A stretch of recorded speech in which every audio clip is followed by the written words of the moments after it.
And good morning to you all. I'm back at Anglesey Circuit. I'm going to test out the modifications I made to my side stand because it was dragging last time on the track. If anybody has seen my previous video at Anglesey, I've remachined everything so that the side stand's a lot further up than it was, so hopefully it won't drag this time. Beautiful day today, it's nice and sunny at the moment. I've also had to ditch the Spedal Navicam, basically because I went through 2 units and both of them failed due to water ingress into the unit. It was supposed to be watertight and rated so that you could actually have it in a downpour, but both of them failed. So I've ripped that unit off, and I've put a unit from a different brand called Innov, so the Innov N2 on there, so hopefully the footage I get off that is okay as well and the unit doesn't fail because that would be really annoying, but anyway, back shortly. The first session is about to start, so I'll hop on the bike and I'll get some footage hopefully on the track. Not sure what the sound is going to come out like with this new Navicam unit, so I'll have to suck it on seeing that one. Hopefully everything is okay. I might even try putting my headphones in so I can do some commentary through the helmet. Give that a try, see if that works, but if not, I'll have to just overlay the video with some music. Okay, cheers, bye.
Okay, I'm back. I've done 4 sessions this morning on the track. The ZH2 is performing pretty much flawlessly.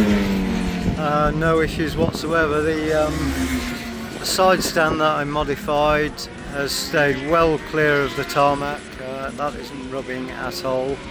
The only thing I did manage to get down is the foot pegs, which is surprising. The first thing to cut down was the rear sets. You know, I would have thought my knee would have touched the floor first, but it didn't. No, there you go. Managed to get my knee down as well, and quite surprisingly, I've managed to embarrass quite a few of the litre race bikes, you know, purpose-built race bikes, especially on the straights, because it is just ballistic on the straights, this ZH2. It won't stop wheeling, but you know, as long as you can put your weight over the front, you can control it. And it's just a bonkers bike. I will say though, on the track, bring your wallet with you, because if you've got one of these bikes, you're going to need it. I did 3 sessions on the track and it went through an entire tank of fuel. Anglesey is quite a short circuit and they're only 20-minute sessions, so basically it's an hour on track and you've used an entire tank of fuel, so not great, but hey, forced induction, I suppose that's what you have to put up with. Right, so I'm going to head off for some lunch, and hopefully when I've done that, get back on the track and see what else other trouble I can get into.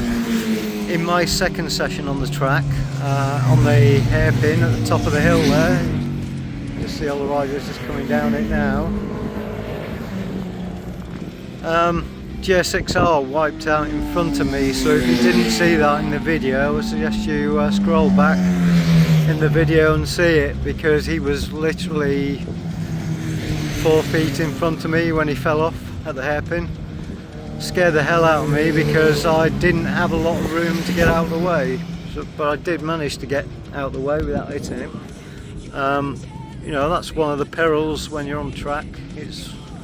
There's always a chance that might happen, so yeah, I would actually suggest, you know, it's a track day, it's not a race, so just try and back off from people a bit. Don't go 10 tenths, go 8 tenths on the track, you know, you might be a lot happier at the end of the day.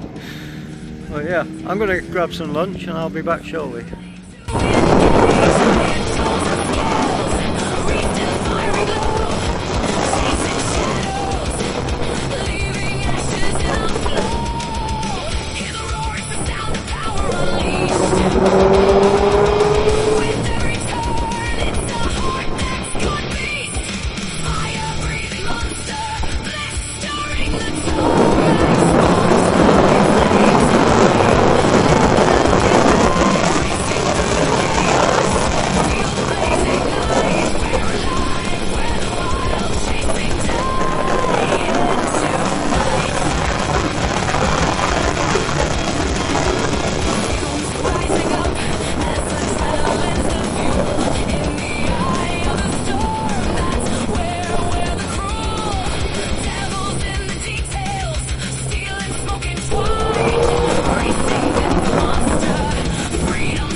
And that's just about a wrap for the day on Anglesey Circuit. I've just got the bike back into the basement, and after going, you know, 140 mile an hour or thereabouts at the track, I've managed to drop the bike, getting it back into the basement. I'll just I'll just flip the screen about so you can see the damage.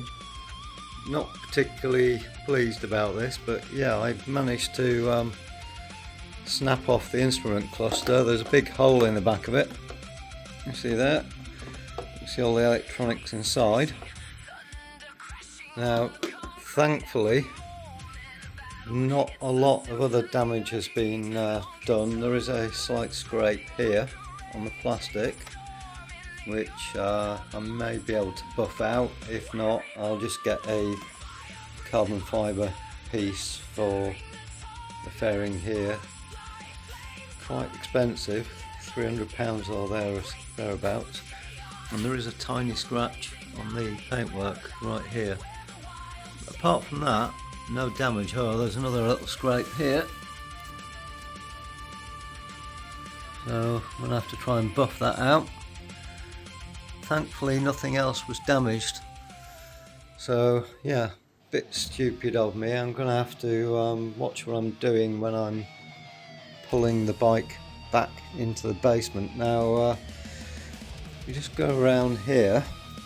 I did mention in the video that the foot pegs had touched down. There is a tiny scrape underneath here, but the main scrape is actually on the exhaust, so you can see that. Now, yeah, I'm going to have to take that off and refinish it. Perhaps might modify the exhaust a bit so I can push this guard a bit further in so there's no chance of it scraping again. But yeah, managed to get the foot pegs down, which, you know, considering that the standard foot peg is down here somewhere, you can see what an absolute effort that was to get that down. Oh, there's another scrape down there, right there. It's touched down as well. Wow, don't know how I managed to do that, but yeah,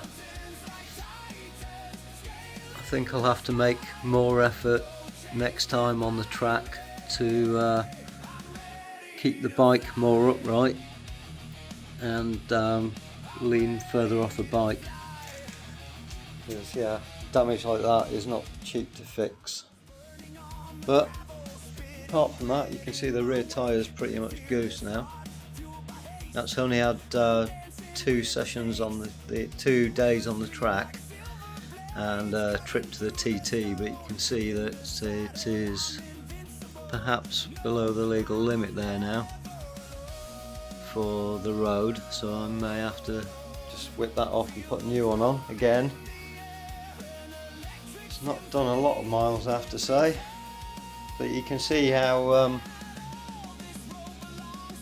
corner biased the track at Anglesey is, because you can see this one here, it's got plenty of meat left on it, but this one,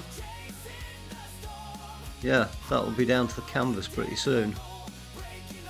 So yeah, lots of left-hand turns at Anglesey, like a lot of tracks I suppose, but Anglesey is a very abrasive circuit, so not a lot left of that tyre. Front tyre is doing well still, probably because of all the wheelies. You don't really get that much damage on the front tyres, so that's fine. So yeah, I've got a bit of damage to fix. Probably not as much as the guy with the GSXR. I think it was 1000, might have been a 600, I'm not sure. He fell off in front of me on the second session, I think it was. If you didn't see that, go and replay the video. I'll actually mark it on the screen up here or up here somewhere so you can jump to it and have a look. But yeah, I'm sure he's licking his wounds and has got a lot more damage than me to sort out. So yeah, that's about it for now. I'll try and get some more videos going. I did take some footage of the TT when I was over there, but to be honest, the weather was horrendous. Most of the racing was cancelled while I was there, and I was sorely tempted to actually abandon the trip entirely and come home early because the weather was just horrendous. Being in a tent's not great when the weather's like that. And next year I'm going to buy a van and go in the van and stick the bike in the back, just so that I don't have to deal with going in a tent, or I may even try and book some accommodation, or something like that. But yeah, I'll sift through the video footage of the Alman and see if there's any that's worth actually posting up, but apart from that, I think it might be back to a few engineering videos. I've got a project that I want to do, and I don't want to spoil the surprise on that. It's bike related, and it's going to be a fairly hefty project, so if I can manage to actually secure the bike that I want to do, and I can get the funds in place to do it, then that should be quite an exciting one for everybody. So I will be back soon, and I hope you're all having a great time. Bye for now.